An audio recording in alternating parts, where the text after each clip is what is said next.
एक interesting story सुनाता हूँ जो काश हमें किसी ने बहुत पहले सुना दी होती। ये बहुत इफेक्टिव स्टोरी है। इस स्टोरी से हमें जो सीखने को मिलता है वो ज़िंदगी भर तक हमारे काम आएगा और ये रियल स्टोरी है। ये स्टोरी है एक किंग और उसके वजीर मंत्री की। वजीर राजा के दरबार में सबसे पुराना और सबसे ट्रस्टेड आदमी था। राजा एक बार के लिए अपने बेटे पे शक कर सकता था, लेकिन वजीर की कही हुई बात को वो आंख बंद करके विश्वास करता था। और ये ट्रस्ट और इंटीग्रिटी की रिलेशनशिप करीब 30 साल पुरानी थी। यस, 30 साल पुराना ये विश्वास चल रहा था। 30 साल से वजीर ने राजा को कभी डिसअपॉइंट नहीं करा। हर एक डिसीजन जो राजा के लिए वजीर ने लिया हमेशा सही साबित हुआ, बेनिफिशियल रहा। लेकिन इतनी लंबी सर्विस के दौरान वजीर को कई तकलीफें उठानी पड़ती थी। जैसे कि राजा के लिए वो अपनी फैमिली को वक्त नहीं दे पाता था। बहुत लोगों से उसको दुश्मनी भी मोल लेनी होती थी, सिर्फ इसलिए ताकि राजा को खुश किया जा सके। यहाँ तक कि दरबार के दूसरे मंत्री और लोग भी इस रिश्ते से जलते थे कि यार इनकी इतनी अच्छी बॉन्डिंग क्यों है। उन्हें फील होता था कि यार राजा हम पर इतना ट्रस्ट नहीं करता है, इतना ट्रस्ट दिखाता नहीं है राजा हम पे, तो इस वजीर पे क्यों दिखाता है। इसीलिए दूसरे दरबारी हमेशा वजीर को राजा के सामने हमेशा नीचा दिखाने की कोशिश करते, बदनाम करने की कोशिश करने में लगे रहते थे, जो कि वो कभी सक्सेसफुल नहीं हो पाए। बट कहते हैं ना कि टाइम बहुत ही वॉलेटाइल चीज है। अगर आप लगे रहो किसी चीज के पीछे एक लंबे टाइम तक तो वो मिल जाता है। तो लोगों ने रिश्ते को खराब करने की बहुत कोशिश की और फाइनली हुआ क्या, वजीर राजा के कैंपेन्स और मिशंस में इतना बिजी हो गया कि उसे टाइम ही नहीं मिला ये पता करने में कि एक बड़ी भारी साजिश चल रही है उसे गद्दार साबित करने की, वजीर को गद्दार साबित करने की। और आखिर में सबने मिलकर राजा को झूठे एविडेंस देकर, झूठे प्रूफ दिखाकर ये प्रूव कर दिया कि वजीर धोखेबाज आदमी है और जल्द ही राजा की राजगद्दी पर दुश्मनों के साथ मिलकर अटैक करने वाला है। बाकी दरबारी भी कम नहीं थे, जो ये सब साजिश रच रहे थे ये भी कम नहीं थे। इनकी बदनामी कभी हुई नहीं थी राजा के सामने, इसलिए राजा ने भी उनकी बात और प्रूफ मान लिए, बिना वजीर को अपनी सफाई देने के चांस दिए। वजीर को बोलने का मौका नहीं दिया गया। मतलब 30 साल पुराना रिश्ता चल रहा था और किसी और के कहने से इतना बड़ा रिश्ता भी फीका पड़ गया। राजा ने उसे सजाए मौत सुना दी। और उस टाइम ये ट्रेडिशन था कि जिस भी इंसान को यह सजा सुनाई जाती है, मौत की सजा सुनाई जाती है, उस टाइम होता यह था कि उसके हाथ पैर बांध करके भयानक पालतू शिकारी कुत्तों के बाड़े में फेंक दिया जाता था। एक ऐसा बाड़ा होता था, वहाँ पे बहुत सारे कुत्ते थे, भयानक शिकारी थे वो, और उसमें फेंक देते थे अगर उसको सजाए मौत सुनाई जाती थी, जो कि उस इंसान की चमड़ी उधेड़ देते थे।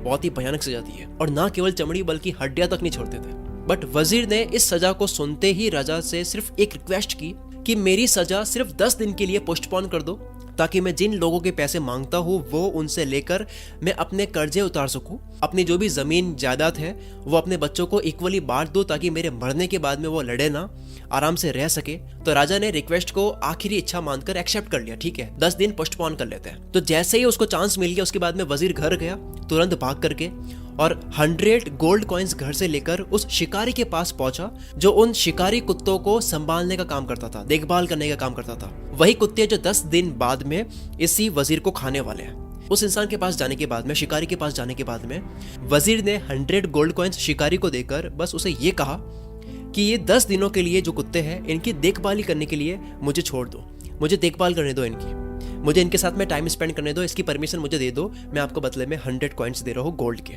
शिकारी को तो गोल्ड कॉइन्स मिल रहे हैं, वो मान भी गया, उसने डील एक्सेप्ट कर ली। और फिर क्या हुआ, नेक्स्ट 10 डेज तक, 10 दिनों तक वजीर उन्हीं कुत्तों के साथ में रहा, उन्हें खिलाता गया, उन्हें शिकार पर ले जाता, उन्हें नहलाता धुलाता, उनके साथ में खेलता। और तो और 10वें दिन तक वो कुत्ते वजीर के हाथों से खा रहे थे खाना। और कुत्ते ऐसे होते हैं जो कभी भूलते नहीं, अगर आप उनके लिए कुछ भी कर लेते हो वो भूलते नहीं, उनको याद रहता है। उसके बाद में 11th डे पर वजीर को राजा के सामने लाया गया। उसकी सजा जो राजा के सामने होनी थी, हाथ पैर उसके बांधे गए वजीर के, उन्हीं शिकारी कुत्तों को सामने डाल दिया गया ताकि वो शिकारी कुत्ते वजीर को खा ले। शिकारी कुत्ते उस पर झपटने लगे, लेकिन उसे खाने के लिए नहीं बल्कि उसके साथ में खेलने के लिए। सबके सब कुत्ते प्यार से वजीर के ऊपर गिर रहे हैं, पूंछ हिला करके सारे कुत्ते वजीर को प्यार दिखा रहे हैं अपना। राजा और बाकी के दरबारी ये देखकर हैरान हो गए कि इतने खूंखार कुत्ते, एग्रेसिव शिकारी कुत्ते इस वजीर को प्यार क्यों कर रहे हैं, खा क्यों नहीं रहे, इसकी चमड़ी क्यों नहीं उधेड़ रहे। राजा ने ये सब बातें वजीर से पूछी गई कि ये क्या हो रहा है, ये खेल अलग कैसे हो गया। वजीर बोला कि महाराज, मैंने इन कुत्तों की सिर्फ 10 दिन देखभाल करी है, सिर्फ 10 दिन की देखभाल की वजह से ये मुझे मारने से मुकर गए, बल्कि मुझे ये प्यार दे रहे हैं। और आपकी सेवा मैंने 30 साल की, लेकिन आपने मेरी कुछ दुश्मनों की बातों और इल्जामों के बहकावे में आकर के मुझे सजाए मौत सुना दी। राजा शर्म से पानी पानी हो गया। उसे अपनी गलती का एहसास हुआ, उसकी सजा को माफ किया और उसने वजीर को उसकी पोजीशन फिर से दे दी कि फिर से तुम काम करो, तुम तो विश्वास के लायक हो। और उन सारे दरबारियों को जिन्होंने साजिश रची थी उनको वजीर के हवाले कर दिया, जिन्होंने राजा के कान भरे थे। वजीर चाहता तो उन्हें मौत के घाट उतार सकता था, बट वजीर ने अपने दुश्मनों को, दरबारियों को माफ कर दिया। वजीर के माफ करने की वजह से राजा की नजरों में ये और ऊपर उठ गया। वजीर अगर ऐसा कुछ करता कि अपनी इनोसेंट से राजा को समझाने की कोशिश करता, अगर वो अपनी मासूमियत साबित करने की कोशिश करता कि यार मैं नहीं हूं, मैंने ऐसा नहीं करा है, तो शायद उसकी मौत हो जाती, तो शायद कुत्तों ने वजीर की चमड़ी उधेड़ दी होती। लेकिन वजीर ने सोचा कि मैं अपने आप को सही साबित वर्ड से करने से अच्छा एक्शन से साबित करूं, एक्शन से दिखाऊं राजा को कि वो कितनी बड़ी गलती कर चुका है, राजा ने कितनी बड़ी गलती करी है, उसके वफादार वजीर पर शक करके। So the lesson is argument करने से अच्छा, बोलकर बताने से अच्छा है कि एक्शन से आप प्रूव करो चीजों को। गाइस, अगर आपको भी मेरी तरह सोचना सीखना है, अगर आप भी अपनी सोच ऐसी बनाना चाहते हो कि आप किसी भी बात का जवाब अच्छे से दे पाओ, अगर आप भी अपने फील्ड में बादशाह बनना चाहते हो, बिजनेस में, जॉब में, पढ़ाई में, जो भी आप कर रहे हो उसमें आप बेस्ट बनना चाहते हो, तो मैं आपको अपना सीक्रेट बताता हूं, जिसका लिंक डिस्क्रिप्शन में है। जो लिंक डिस्क्रिप्शन में है उसके ऊपर क्लिक करोगे, आप पढ़ोगे तो वहां पे लिखा हुआ है कि कैसे दुनिया का ऑलमोस्ट हर एक कामयाब इंसान भी यही चीज करता है जो मैं भी करता हूं और आपको भी करनी ही चाहिए। आपको जिंदगी में कुछ भी करना होना, चाहे हेल्थ अच्छी करनी हो, चाहे पैसा कमाना हो, वेल्दी बनना हो, फैमिली को खुश रखना हो, लव मैरिज करनी हो, रिलेशनशिप को स्ट्रांग बनाना हो, चाहे हैप्पीनेस बढ़ानी हो, खुशी बढ़ानी हो, कुछ भी करना हो आपको, चाहे अपनी बॉडी को अच्छी बनानी है, हॉट दिखना है, कुछ भी खरीदना है, चाहे आपके ड्रीम्स है, सपने हैं घूमने के, कुछ खरीदना चाहते हो, लग्जरी लाइफ जीना चाहते हो, कुछ भी आप करना चाहते हो, कोई भी प्रॉब्लम सॉल्व करना चाहते हो, या कोई आदत सीखना चाहते हो, या कोई आदत छोड़ना चाहते हो, कुछ भी करना चाहते हो, उसका इलाज है डिस्क्रिप्शन में पड़े लिंक के अंदर। उसके ऊपर क्लिक करो, जाओ अभी पढ़ो, जाकर देख के तो ऐसा क्या सीक्रेट है जिससे सब कुछ बदल सकता है, और जिस सीक्रेट से दुनिया के 1% लोग बहुत बड़ा कर रहे हैं, 99% नहीं कर पाते ऐसा। Wish you all the very best. मैं शकील कुल मित्र से आपके सपनों को सपोर्ट करता हूँ।